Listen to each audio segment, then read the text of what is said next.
सभी प्रियजनों से मैं बताना चाहता हूं कि महाशिवरात्रि का पावन पर्व 26 फरवरी 2025 को मनाया जाएगा। ऐसे समय में क्या करना चाहिए, आज भगवान भोलेनाथ ने थोड़ा भाव जगाया, प्रभु जी ने, तो मैं उसके उपलक्ष्य में वो ज्ञान, वो भाव आप सभी लोगों तक शेयर करने जा रहा हूं। उसे ध्यान से सुने। महाशिवरात्रि का जो पावन पर्व है वो परमपिता परमेश्वर भोलेनाथ और पार्वती माँ के शुभ विवाह का दिन है। जैसा हमारे वेद पुराण धर्म ग्रंथ कहते हैं, ऐसे पवित्र पावन पर्व पर हमें आपको क्या करना चाहिए, सभी भक्तजनों को क्या करना चाहिए, उस पर चर्चा करूंगा। क्योंकि यह ऐसे व्रत त्योहार हमारे सनातन धर्म के हैं, जब से सृष्टि की रचना हुई है, युग युगांतर से ये सब चीजें चली आ रही हैं। जिन जिन त्योहारों का, व्रतों का मान्यता है, उस पर जरूर मंथन करना चाहिए, मनन करना चाहिए और उसी हिसाब से वो त्योहार प्रेम भाव से मनाना चाहिए, उसका पुण्य लाभ मिलता है। महाशिवरात्रि 26 फरवरी 2025 को मनाई जाएगी। तो उस दिन करना क्या है,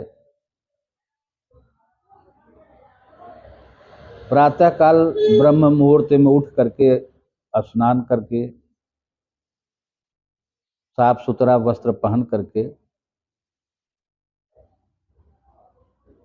अगर घर में मंदिर बना है, भोले बाबा के शिवलिंग है, तो दरबार के पूरा पूजा स्थल की सफाई करिए। सभी देवी देवताओं का पूजन वंदन करिए। पूजन वंदन करने के बाद शिवलिंग का विधिवत स्नान करवाइए।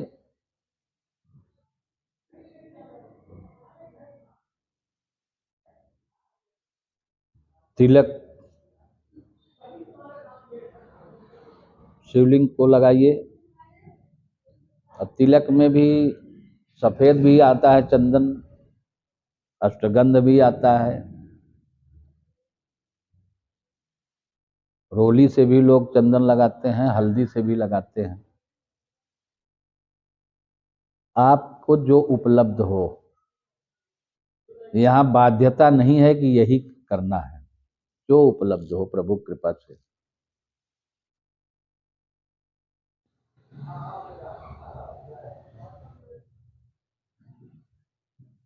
शिवलिंग पर पहले साफ सुथरा कर लीजिए, जल चढ़ा कर दीजिए। उसके बाद में चंदन लगाइए। चंदन लगा करके अगर माला पहनाने लायक शिवलिंग है तो फिर माला पहनाइए, नहीं तो फूल चढ़ाइए। धूप बत्ती, दीपक, घी का,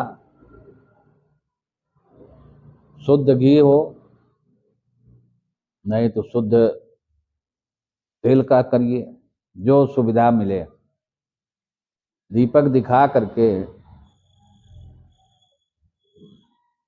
प्रभु को बेलपत्र है, भांग धतूरा है, अब जो हमारे मान्यताएं हैं, बुद्धिजीवी लोग, ज्ञान देने वाले लोग ज्ञान देते हैं, और धर्म ग्रंथों में जो वर्णन है वही करना है।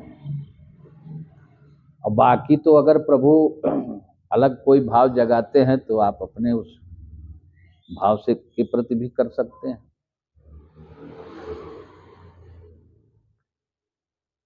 बेलपत्र, अब ये सब प्रक्रिया करते समय भगवान का जो मंत्र है ओम नमः शिवाय, इस महामंत्र का जप करते हुए जल भी चढ़ाइए, फूल भी चढ़ाइए, धूप बत्ती भी दिखाइए। लेकिन इन सब चीज़ों के मंत्र अलग अलग होते हैं, धूप का, दीपक का, भोग का। लेकिन जो उन सब चीज़ों को नहीं याद है मंत्रों को, तो ओम नमः शिवाय तो बोल सकते हैं कि प्रभु मेरे धूप दीप को स्वीकार करें, प्रसन्न हो प्रभु, प्रसन्न हो। मिष्ठान का भोग लगावें, ये सब कर लीजिए। अगर शुद्ध गाय का दूध मिले तो दुग्ध से अभिषेक करें, और मंत्र अपना वही बोलते रहें, ओम नमः शिवाय, ओम नमः शिवाय, ओम नमः शिवाय। दूध प्रभु को समर्पित करिए, अभिषेक करिए उनका, जितनी देर कर सकते हैं, जितना आपको उपलब्धता है। दूध से भी अभिषेक किया जा सकता है, शहद से भी किया जा सकता है, घी से भी किया जा सकता है, तेल से भी किया जा सकता है, गन्ने के रस से भी किया जा सकता है।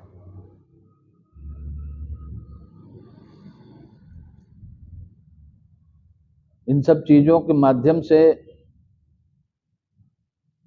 भगवान का पूजन वंदन करिए, अभिषेक करिए,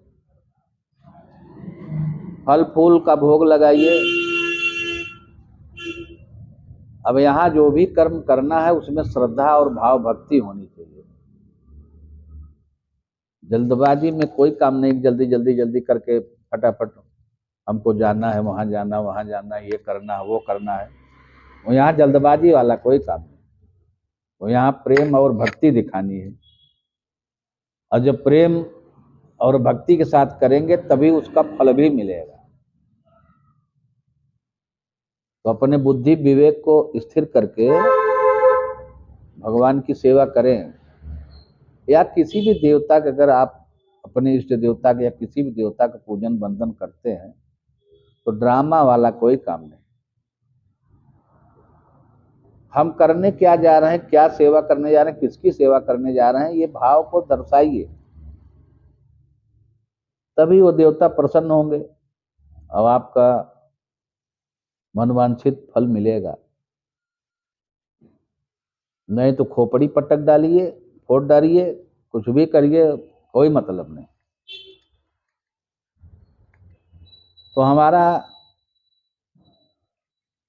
जो भाव है, सुझाव है, वो मैं बता रहा हूं। अभिषेक कर लीजिए, उसके बाद में फिर आरती करिए। यह साधारण पूजन बंदन का कार्यक्रम है। उसके बाद बैठ करके आराम से ओम नमः शिवाय महामंत्र का जप करें, जितना देर तक हो सके। चालीसा का पाठ करें, स्तोत्र का पाठ करें,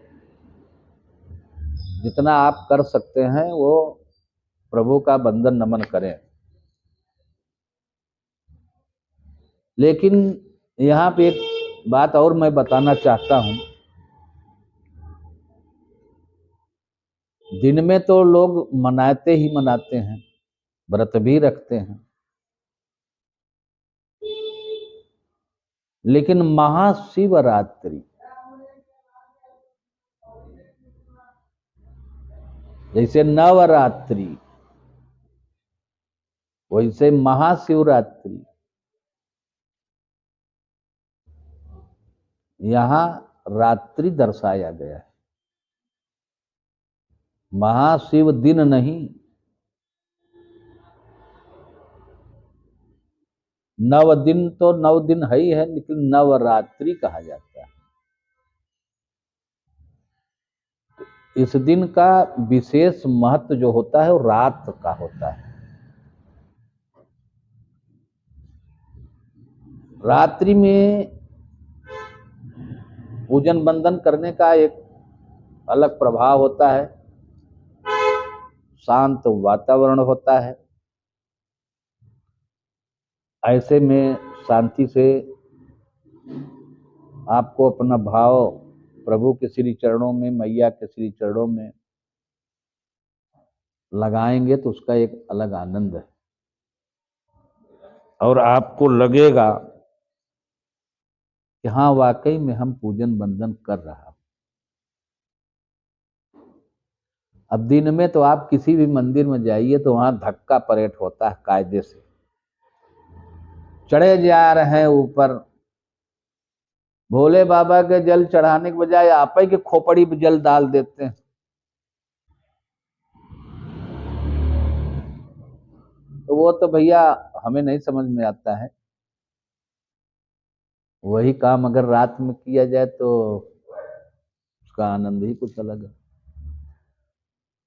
नहीं, अगर मंदिरों पर कर सकते हैं रात में तो अपने घर पर करिए। शिवलिंग अपना जो है घर में अगर है तो आराम से, ज्यादा चिल्लपो करने की जरूरत नहीं। जो मैं प्रक्रिया बताया हूँ वही प्रक्रिया आराम से करिए प्रभु की सेवा। अगर जाप करना है, अगर करते हैं पूजा पाठ जब तब, तो अपना मंत्र का जप करिए। चालीसा जो करते हैं चालीसा करें, स्तोत्र का पाठ करना है स्तोत्र का पाठ करें, और प्रेम भाव से करें। तो रात में, चार पहर में, चारों में अपना, चाहे जब आपको समय मिले, क्योंकि पूरी रात आनंददायी है, मंगलदायी है। जितना आप जप तप रात्रि में करेंगे उसका अनंत गुना फल मिलेगा।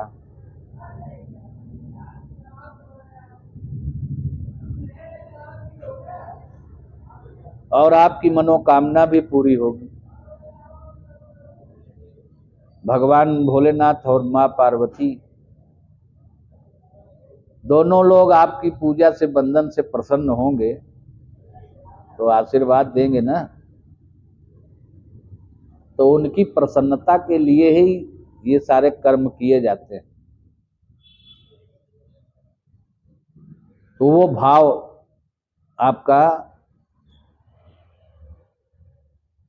दिल से, हृदय से होना चाहिए, और आपकी जो कामना होगी, हमें पूरा भरोसा है कि प्रभु आपकी मनोकामना अवश्य पूरी करेंगे। फिर दूसरे दिन सूरज निकल जाए, अगर सूर्य भगवान को जल देते हैं तो जल, नहा धो करके जल चढ़ाइए। उसके बाद प्रभु के पूजन बंदन करने के बाद फिर आप व्रत का पारण भी कर सकते हैं। यही सब विधि विधान है प्रभु की सेवा करना, माँ की सेवा करने का। अगर ये विधि विधान हमारा अच्छा लगे तो सभी को शेयर करिएगा, ताकि जो लोग नहीं जानते हैं बेचारे वो अपना आराम से करें। इस वीडियो को देखेंगे तो उनको थोड़ा बहुत तो प्रभु कृपा से मार्गदर्शन मिलेगा कि हमको क्या करना है, कैसे करना है। इसलिए इस वीडियो को ज़्यादा से ज़्यादा शेयर करिएगा, ताकि जन जन तक यह वीडियो पहुंचे अब अपने देश में, संसार में एक से एक ब्रह्मज्ञानी हैं, एक से एक तपस्वी हैं, एक से एक पूजा पाठी हैं, और जो बेचारे कभी नहीं किए हैं उनका भाव है मैं करूं, तो उनको उसी हिसाब से ज्ञान की जरूरत है ना कि वो कर सके। ज्यादा लंबा अगर विधान बता दीजिए तो उनका तो बुद्धि और खराब हो जाएगी। इसलिए छोटे विधि विधान में करें सेवा प्रभु की, अब धीरे धीरे उनकी कृपा होगी और ज्ञान मिलता रहेगा लोगों को, तो फिर विधि विधान से और विधि विधान से करेंगे। तो शुरुआत में जो करना चाहते हैं प्रभु की सेवा, वो इस विधि विधान से करें, भगवान अवश्य कृपा करेंगे, हमें पूरा विश्वास है। इतना ही भक्ति में वो अवश्य कृपा करेंगे। सच्चे हृदय से, सच्चे मन से, अंतःकरण से 10 मिनट भी अगर आप दे दें प्रभु के श्री चरणों में, माँ के श्री चरणों में, तो उतने में वो प्रसन्न हो जाते हैं। शरीर यहाँ है, दिल दिमाग कहीं और है, तो आप रात भर माला जपते रहो कोई मतलब नहीं, रात भर पाठ करते रहो कोई मतलब नहीं, क्योंकि आप तो घूम कहीं और रहे हो। इसलिए ज्यादा समय नहीं कहूंगा, थोड़ा ही समय दो, लेकिन वो लगे कि हाँ मैं प्रभु की सेवा कर रहा हूं, माँ भगवती की सेवा कर रहा हूं, अपने इष्ट देवता की सेवा कर रहा हूं। घर में कोई मेहमान आ जाता है तो आप बैठते हो उसके पास, हालचाल लेते देते हो, अपने हाथ से उसको पानी भी पिलाओगे, चाय भी दोगे। अब अगर नमकीन और बिस्कुट वगैरह प्लेट में है, आया है, तो आप प्लेट उठा करके दोगे कि भैया थोड़ा ले लो।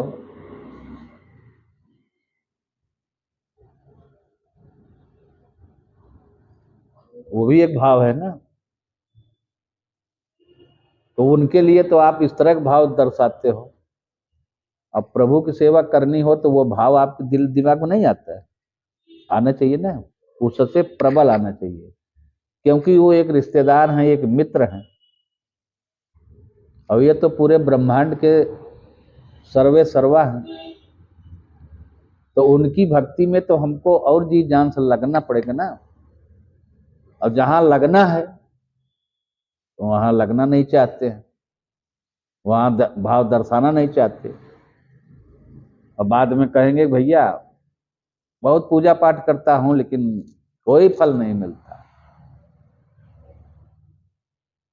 ससुराल के रिश्तेदार कोई आ जाए तो जान छिड़क देंगे, फिर एक पैर पर खड़े रहेंगे। और प्रभु की सेवा करनी है तो वो भाव ही नहीं है। इसलिए आज के वीडियो में बस यही हमको कहना था, मैंने अपना भाव दर्शाया है। अब ये भाव अगर हमारा अच्छा लगे तो इस वीडियो को जरूर शेयर करिए ताकि जन जन तक पहुंचे। एक बार प्रेम से बोलिए, परमपिता परमेश्वर भोलेनाथ की जय, माँ भगवती पार्वती मैया की जय।